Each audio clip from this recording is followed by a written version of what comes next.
Question 1. Define uniform and non-uniform acceleration. Of uniform acceleration and non-uniform acceleration was asked. So uniform acceleration means constant acceleration.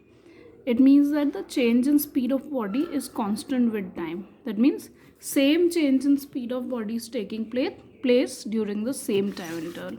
We'll understand it through an example. Suppose we are having a condition in which the time is given and speed at each time is given.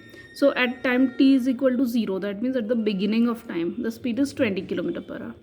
At t is equal to 5 seconds means after an interval of 5 seconds the speed is 25 km per hour. That means in an interval of 5 seconds the speed has increased by 5 km per hour. An increase of 5 km per hour has taken place. Again, between 5 and 10 seconds, again an interval of 5 seconds is there also the increase in speed is 5 km per hour from 25 to 30 km per hour. That is an increase of 5 km per hour. In the next 5 seconds the increase in speed is again 5 km per hour. That means same increase in speed, same amount of increase in speed is taking place in same time interval of 5 seconds. This is an example of uniform acceleration. Next is non-uniform acceleration. Non-uniform acceleration means the opposite of this. That means acceleration is not constant with time. That means the change in speed with time is not constant or not the same always. We take another example to understand this. Suppose here also at t is equal to 0, speed is 20 km per hour. After 5 second interval, the speed increases by 10 km per hour. From 20 to 30 increases 10 km per hour. In the next 5 second interval, the increase in speed is of 20 km per hour. It increases from 30 to 50. That means in the interval of 5 seconds, it has increased by 20 km per hour. In the next 5 seconds, the increase is only of 5 km per hour. So we see that in equal time interval of 5 seconds, the increase in speed is unequal. Sometimes it is 10 km per hour, sometimes 20, and sometimes only 5 km per hour increase. This type of acceleration is non-uniform acceleration. Question 2. An object is moving with a velocity of 80 km per hour. Its velocity decreases to 60 km per hour in 5 seconds. Find its acceleration. In this question, you are given the initial and final velocity of the object. The initial velocity is 80 km per hour, final is 60 km per hour. The symbol for initial velocity is u and for final velocity is v. So you see that initial velocity is 80 km per hour. So you have to convert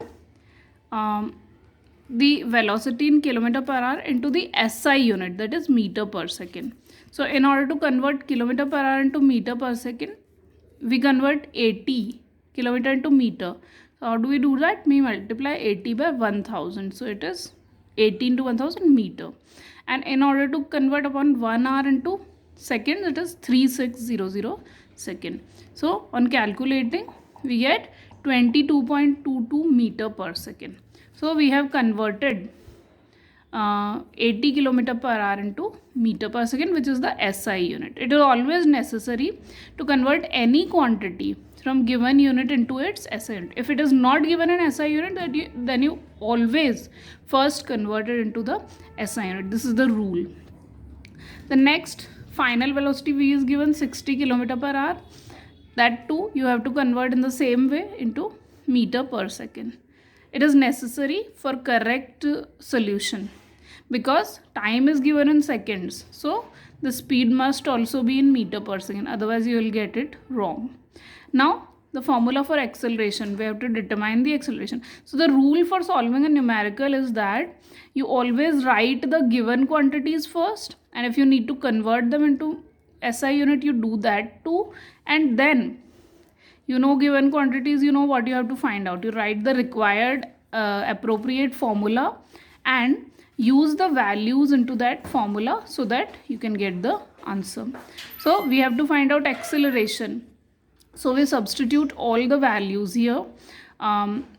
V is 16.66 meter per second, U is 22.22, because the formula for acceleration is change in velocity upon time, and time is 5 seconds. We solve it to get the acceleration. Because V is smaller than U, so negative acceleration, minus 1.11 meter per second square. You see that your SI unit of acceleration is meter per second square, and it is very very important to always mention the SI unit for all the quantities. Whenever you are writing the quantities, it is very important to mention their units, otherwise you may lose a mark if you do not mention the unit. So here we see that acceleration is negative. Negative acceleration is also called retardation or deacceleration, and deacceleration implies that speed is decreasing with time. Question 3. A train starts moving from the station and attains a velocity of 40 km per hour in 10 minutes. What is its acceleration? Solution to the third question. Here you have been given that the train starts from a station. That means it is at rest initially because it starts. So it begins to move. That means initially it was at rest. So we take initial velocity as 0. And after 10 minutes, time is 10 minutes, it attains a velocity of 40 km per hour. This is what is given in the question. So we first write the given quantities. Initial velocity u 0, final velocity v is given 40 km per hour. Again I convert it into meter per second, so I get 11.11 meter per second, and time given is 10 minutes. Now again time is not in the SI unit, that is second, so I have to convert it into second by multiplying with 60. You know how to convert minute into second? Multiply with 60. So now I have all the quantities in their SI unit. Now in order to find acceleration, I take the formula v minus u by t. Acceleration A is v minus u by t. We substitute all the values, and on solving we get 0.018 meter per second square.